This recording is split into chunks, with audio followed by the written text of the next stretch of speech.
Hello and welcome to another episode of The Knock On, brought to you by Zero Tackle. And Dan, round 2, it feels like it's given us so much. Feels like we're in round 10, we've got so much to talk about. You've selected the best talking points of the week. What have you got for me, mate?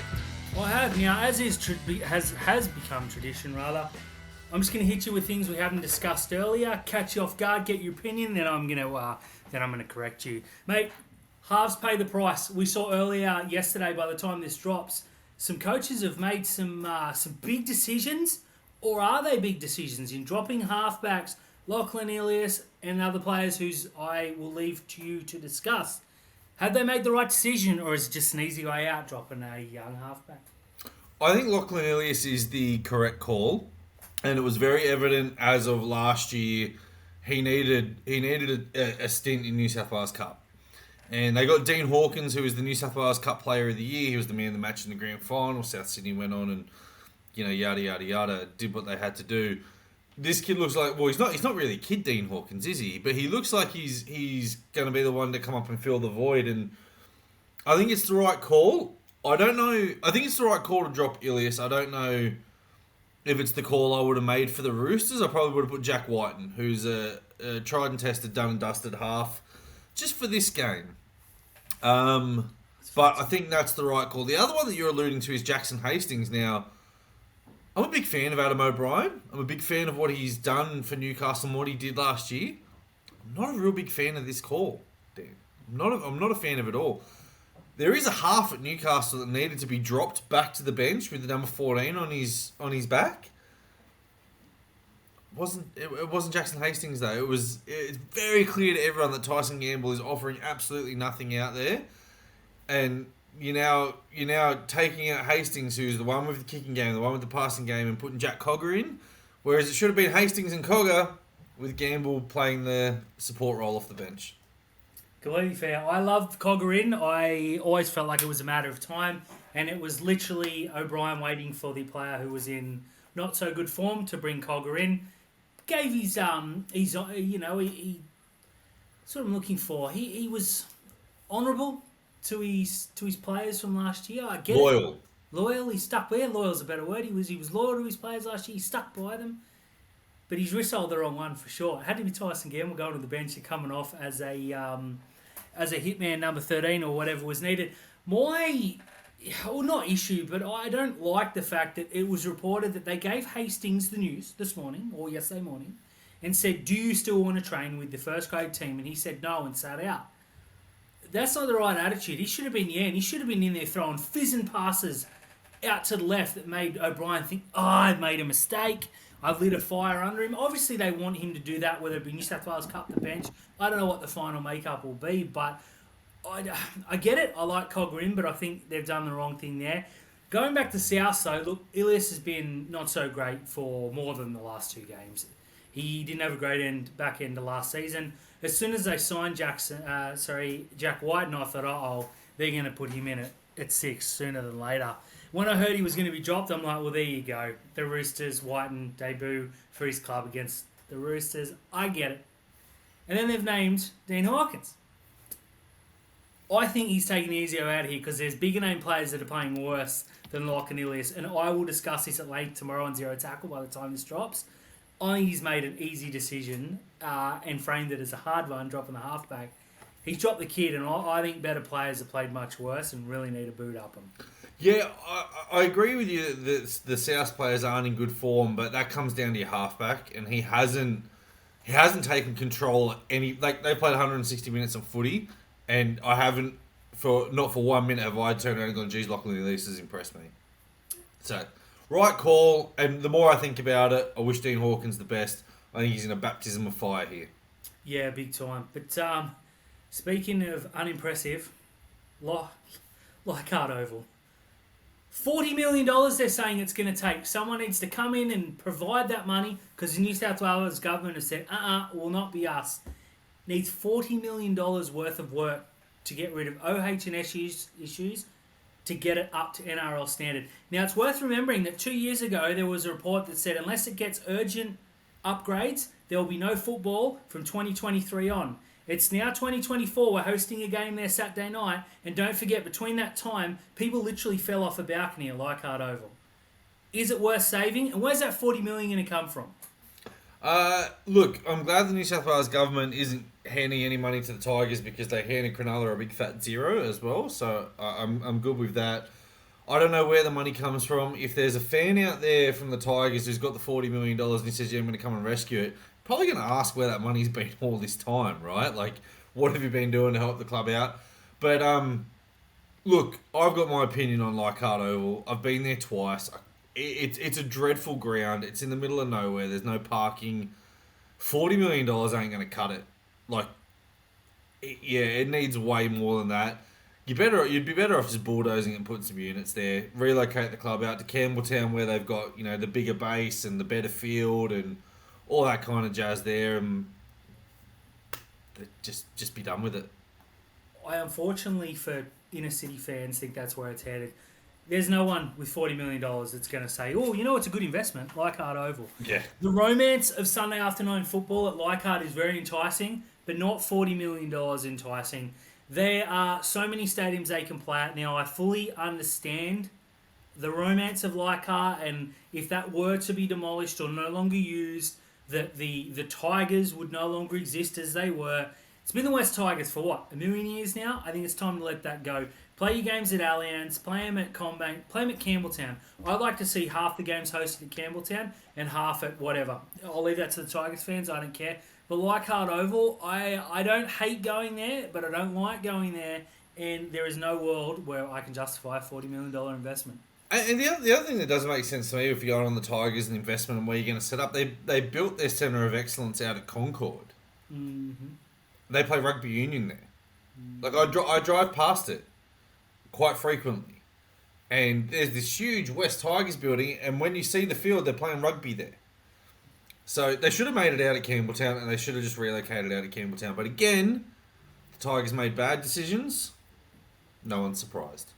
Look, there we are. Now, something that, I found a little bit strange this week is that the Broncos have supposedly been banned from discussing the grand final last year. Now, I say banned in quotation marks for anyone listening on Spotify or Apple or whatever, because players have come out and said, we haven't been banned, we're just not going to discuss it because it's in the past. I don't want to hear about the grand final last year if I'm a Broncos fan, if I'm a Broncos player. I'm saying, who cares? That's in the past. We lost, we're moving forward. Anyone who says they're not using it as motivation is downright lying to your face, because of course they are. They want to come out and flog Penrith this weekend, or Thursday night rather. It's in the past, Terry. Do you agree, or am I'm just in a mood tonight, I guess? I mean, the fact that it's so early in the season that you're going to get questions about it. Like, if this game was in round 15, no one would care. No one would care, right? But the fact that it's in round 3 and it's the first game of the round, it's Thursday night, it's standalone, you're going to get questions about it. Now, I understand the Broncos players saying, yeah, we don't want to talk about it. That's just a nice cop-out way of saying we're up 24 points to 8 with 15 minutes to go and we shat Ben. That's just it there. Now, I don't think that they're banned from talking about it. I just don't think they want to talk about it. It's like we don't want to talk about the 13-12 loss to the Roosters. We're not banned from it. We don't want to talk about the field goal from Valentine Holmes. Cronulla's not banned from it. You just don't want to think about it anymore. The fact of the matter is that is a significant loss for the Broncos, and they're going to try and fuel it for motivation, but no Adam Reynolds, Payne Haas on an injury cloud. It's probably just a nice way to deflect what's happening up at Brisbane at the moment. Yeah, look, completely fair. I don't know what good comes of a journo saying, hey, mate, remember when you lost? Remember that game that you should have won where you should have been celebrating and we're standing here losers? What good comes from that? What player's going to go, yeah, look, we learned our lessons and it was a good experience and we're just glad to be there. Get lost. I would say you're banned from asking me about it. We're not banned from talking about it. I'll talk what I want. Don't ask me stupid questions. I think it's obviously a storm in a teacup, which is why I put it on here. It's a little bit of a laugh. But I don't blame Broncos for not wanting to talk about it. But made a little shift from the Broncos, just a little bit south, to the Titans. Tavita Pangai Jr. has been linked with a move to the club. The retired Tavita Pangai Jr., it's worth saying. Remember last year he retired to go box and then didn't box. He's in the Broncos system as a development player or something, or something to the like. No, he's on a second tier Queensland Cup contract, and they can pick him up. Perfect. Well, there you go. He's pretty much come out and said, I'm not going to waste anyone's time. If I'm not going to get a start at Brisbane, I'm going to look at opportunities. Good on him for being honest. What do the Titans get out of Tavita Pangai Jr.? Should they sign him? What will they get? And is TPJ being unloyal or disloyal to the Broncos? First and foremost, if I'm the Gold Coast Titans and Tavita Pangai Jr. is knocking on my door, I am not answering. They have already got an abundance of well underperforming players who are just there for a paycheck. He's not good anymore. He hasn't been good for a while. I get it. He's a big name player, and he was an Origin player, and he was good in that stint for Penrith when they were there. But it's Penrith, right? They don't need him now. Tavita Pangai Jr. should count his lucky stars that the NRL has allowed him to go back, because he still had a couple of years left on his Dogs contract. So you're wasting everybody else's time, because you should still be down there at Canterbury. If you want to play footy, go back down to Canterbury. But yeah, he shouldn't go to the Titans. The Dolphins shouldn't answer the call either. I think if he wanted to get the best footy out of it, would be at the Broncos. He's just got to be patient, because they're pretty stacked in the forwards.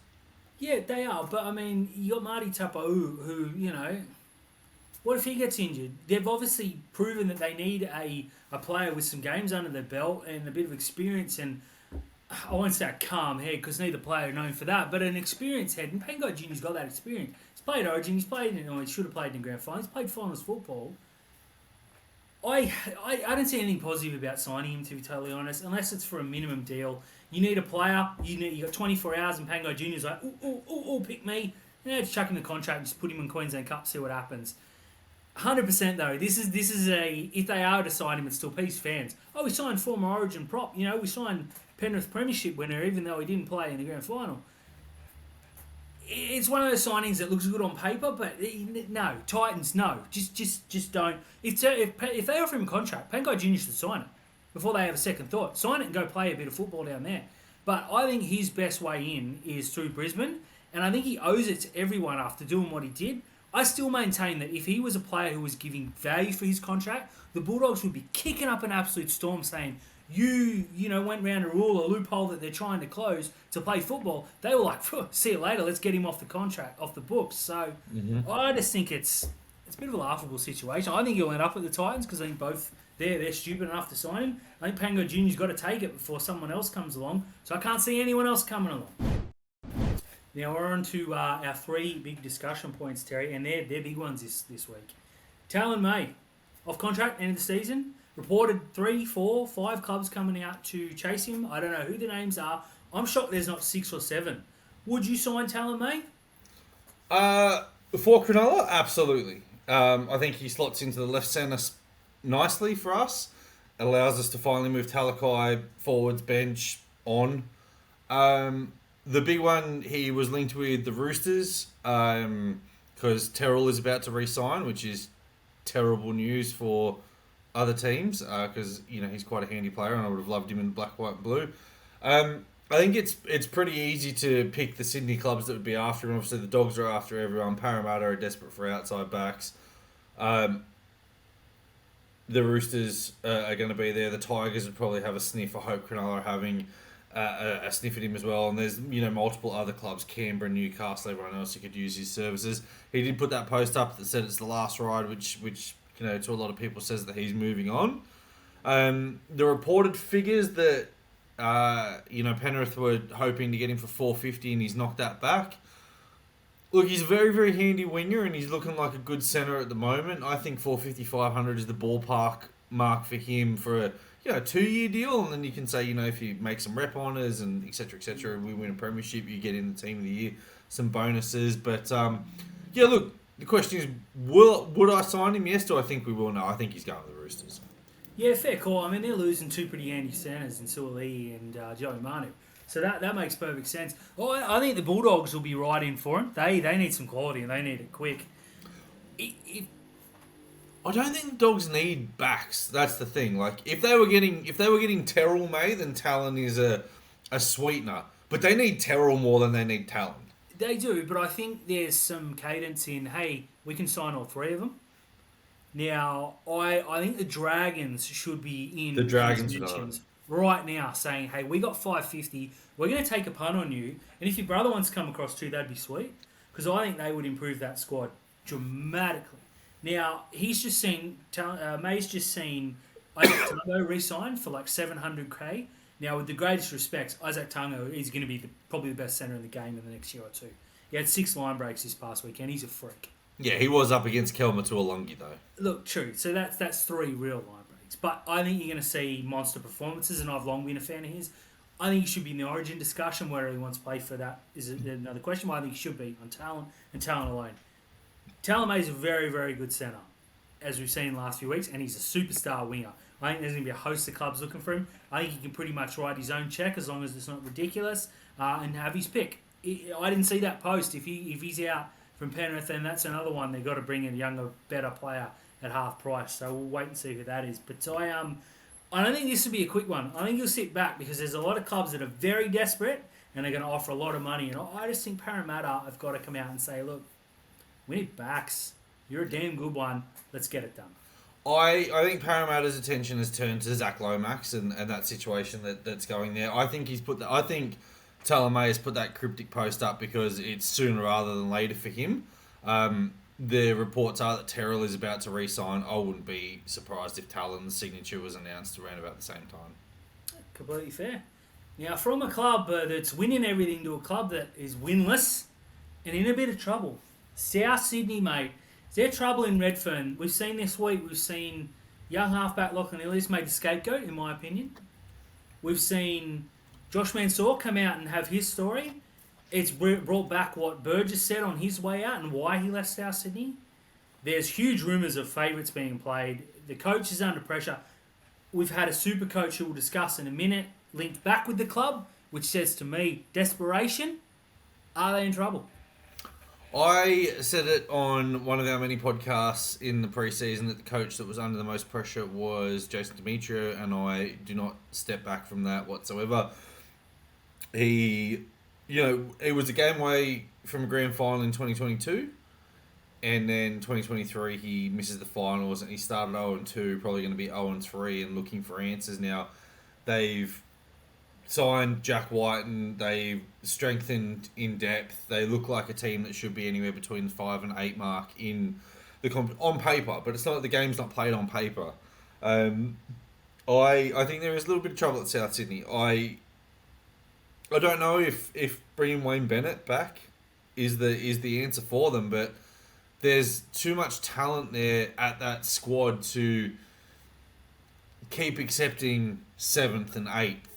9th, and then 7th and 8th. You know, if Demetrio is not the person, you got to pull the trigger soon. You can't wait for Wayne Bennett. Who's out there? Like theoretically, what coach is out there that could go and make a difference?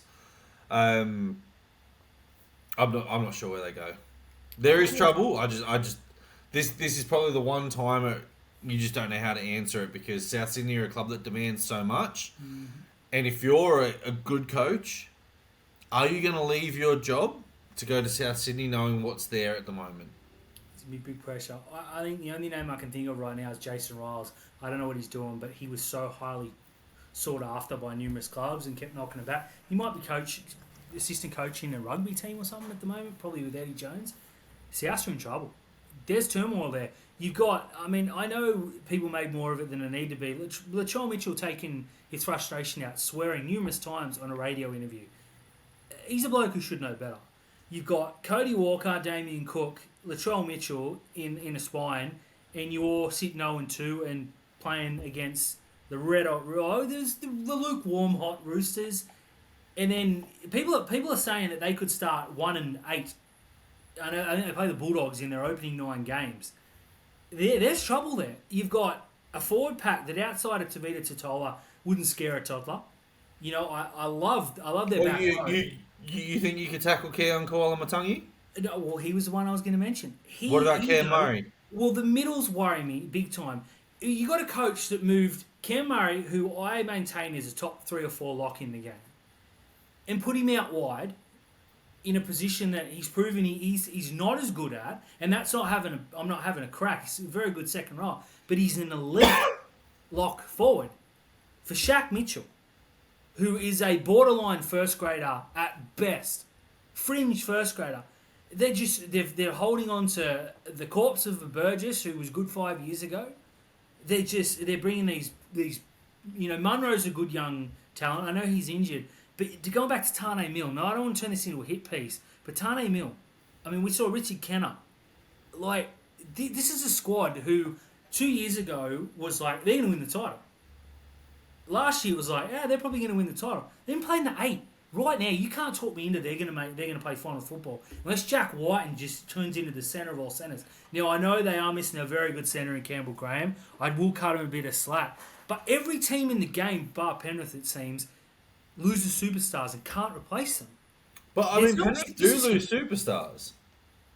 Sorry? Penrith do lose superstars. They just have more superstars. They can replace them. Souths don't have that depth, and it's not like their New South Wales Cup team stinks either. I just don't know what's going on there. I don't think Demetrios is a bloke for the job. Like you said though, no one better to replace him. This is the thing. If you're banking on Jack Whiten to come back in the centres, and then you turn around and go, "Oh, well, our season capsized because of another centre," I think the biggest thing for them was I know they tried to tell everyone that they had replaced Adam Reynolds with a younger version of Adam Reynolds, but they hadn't. They needed to hit the market. They needed to grab a Sean Johnson. They needed to take a punt on a Nico Hines. They didn't have anyone internally, is the point that I'm trying to make. Not shedding any tears on it, though, because I've got bragging rights in the household. Completely fair, mate, which we all know is more important than anything. But one name who has been bandied about as being the saviour is Wayne Bennett, who, I remind you, didn't win a premiership at South Sydney. His time at the Dolphins is supposedly coming to an end because they have a plan coming through. Christian Wolf. Who is fantastic, by the way. I think that's a great plan. Bennett wants to coach in 2025, reportedly. I don't know. I'd ask him, but he's just going to go. Yeah, so that's pointless. Should he coach on? Where will he coach? Wayne Bennett, 2025. Talk to him. If you're South Sydney now, and you've got to get rid of Demetrio, but you can't get Wayne Bennett until 2025, and you're only going to get him for 1 year. Is it worth it? That's the big question there. If I'm South, I'm probably saying to Wayne Bennett, can you come on as a coaching director? Can you come on in a feel-good type role? And who's the next best coach that you can bring with you? Is it Jason Riles? Can you mentor Jason Riles? Who else is there that we can go and get?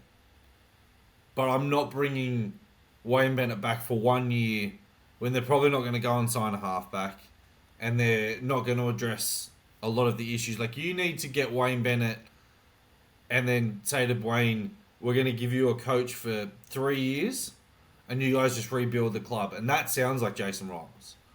But Wayne Bennett's not the answer. Absolutely not the answer. I love the coaching director. That's exactly where I'd be going. Because we saw him coach for a couple of years and hand over to Demetrio. Now we're talking about sacking Demetrio. Didn't work before, it's not going to work again. Bennett is, his records, you can't bag it. He's won titles, he's rebuilt clubs, he made the Dragons relevant, which kills me inside. But let's look at his recent record. He left Newcastle in dire straits. It took them, 4 or 5 years to rebuild? He didn't win a premiership at South. He handed over a team at South capable of winning the title, or so we thought. But again, it's an ageing side. Bennett... Don't forget, post-Newcastle, he went to Brisbane and lost the grand final as well and didn't leave Brisbane in the best shape. No, look, he didn't. But, making a grand final, they really should have won, let's be honest. They were a tackle away. I just don't think... It's not like if Bellamy came up. Yes, you get Bellamy for a year. You take the chance on Bellamy. They're the same age. Yeah, but Bellamy's so much younger in his mind than Bennett. Bellamy is 10 times the people person of Bennett because I think a stuffed Teddy's 10 times a person. Publicly. I don't know what he's like privately. But he's not the answer. No. You can't get a bloke who's coming in, who's been at your club, didn't win your title, left the club, is rebuilt or built a club from nothing up there, to bring him back and do the same thing again. If he's not coaching director, I wouldn't touch him. I can't think of a club out there who should get him for a year or two. It just doesn't make sense in this day and age. Yeah, I mean, he's got it's coaching director or nothing. That's simply it. 100%.